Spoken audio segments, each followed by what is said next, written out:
There is a well-known concept, of course, in Jewish Halacha, in Jewish law, and that is the time of Amud HaShachar, the time of dawn, right? When the beginning of light can be seen in the east, right? Before sun rises, that's the time of dawn, which has a lot of halachic consequences. So this is already considered daytime according to Halacha, but most mitzvot that need to be done during the day, there are a lot of commandments of the Torah that have to be done only during the day, not at night. For example, blowing the shofar, or picking up the 4 minim during Sukkot, right? Lulav, etrog, and others. It has to be done during daytime.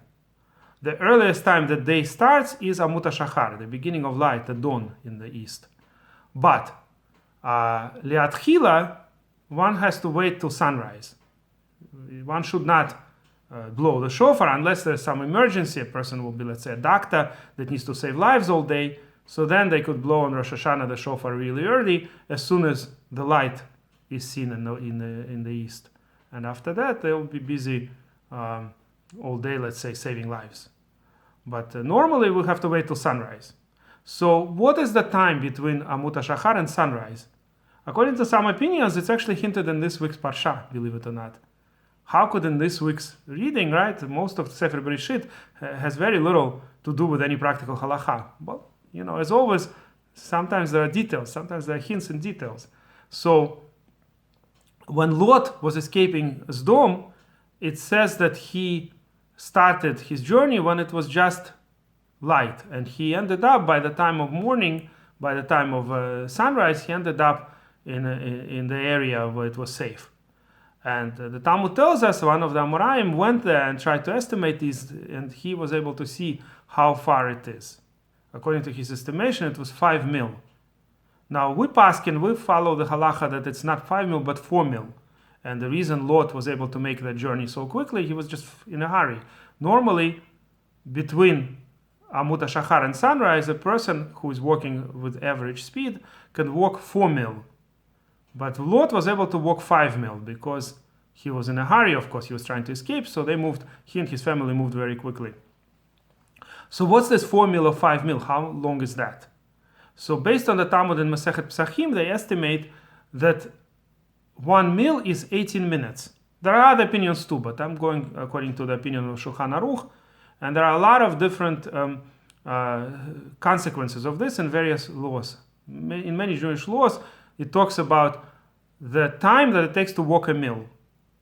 A mil is approximately a kilometer, plus or minus.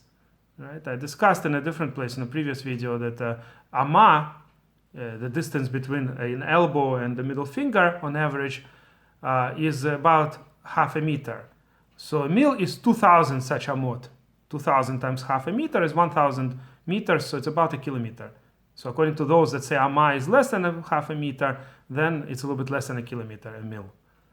So it's not English mile, it's a different type of mile that existed, that comes maybe one of those Roman miles, but I don't think that from what we know that the Roman mile at the time was a little bit bigger. But whatever the case may be, that's what we estimate. Today in Halacha, a mil is more or less a kilometer. So it's like about 2/3 of a mile, of an English mile.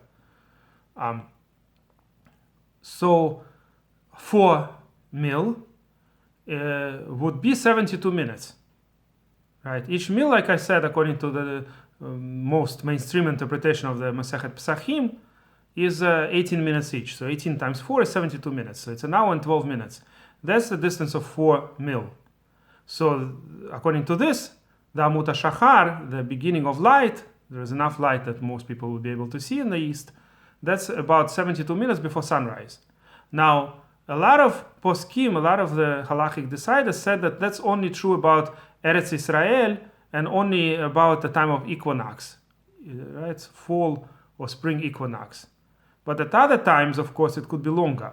For example, in New York, according to the calendars, if we project the same amount of light as in Israel during the equinox, then in New York in the summer it comes out to about an hour and 50 minutes, much longer because we're further north in Israel. In some places further north, I was born, for instance, in Leningrad, what's now St. Petersburg in Russia, Soviet Union at that time. And there we had what was called white nights.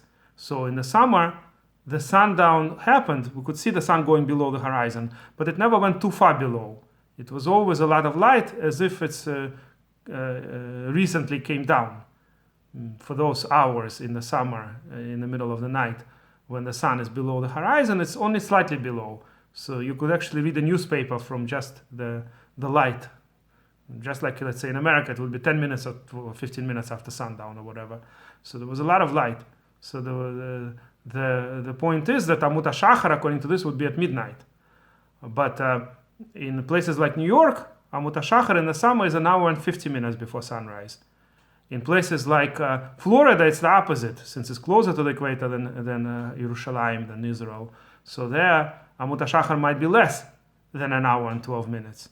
So there are special calendars that the Jewish people use, those who follow Halacha, that they have to know when the sunrise is, when the Amud HaShachar is. They usually bring a few columns of different opinions on when Amud HaShachar is, and one of them is what I said. It's a projected number, depending on the amount of light, when, at this time of the year, would be the same amount of light as in Israel during spring and fall, during when the day equals night, during equinox. I once, by the way, wrote a small program many years ago that can calculate this, but today it's done with much more professional programs. There are many Orthodox Jews who both know physics and they know, of course, programming. So there are sites like myzmanim.com that could give to any place. You type in the place you're in and the time of the year, the day that you're interested in, and it will give you when is Amud HaShachar, when is sunrise, with all the consequences. Like I said, from Amud HaShachar already biblically is considered daytime. Until then it's night. And of course there are consequences in the opposite direction too, the mitzvot that you have to do at night. For instance, if one didn't pray the evening prayers, he has the time until Amud HaShachar, until this time when you could see light in the east. And on this I'm going to end for today. If you like this video, please press like.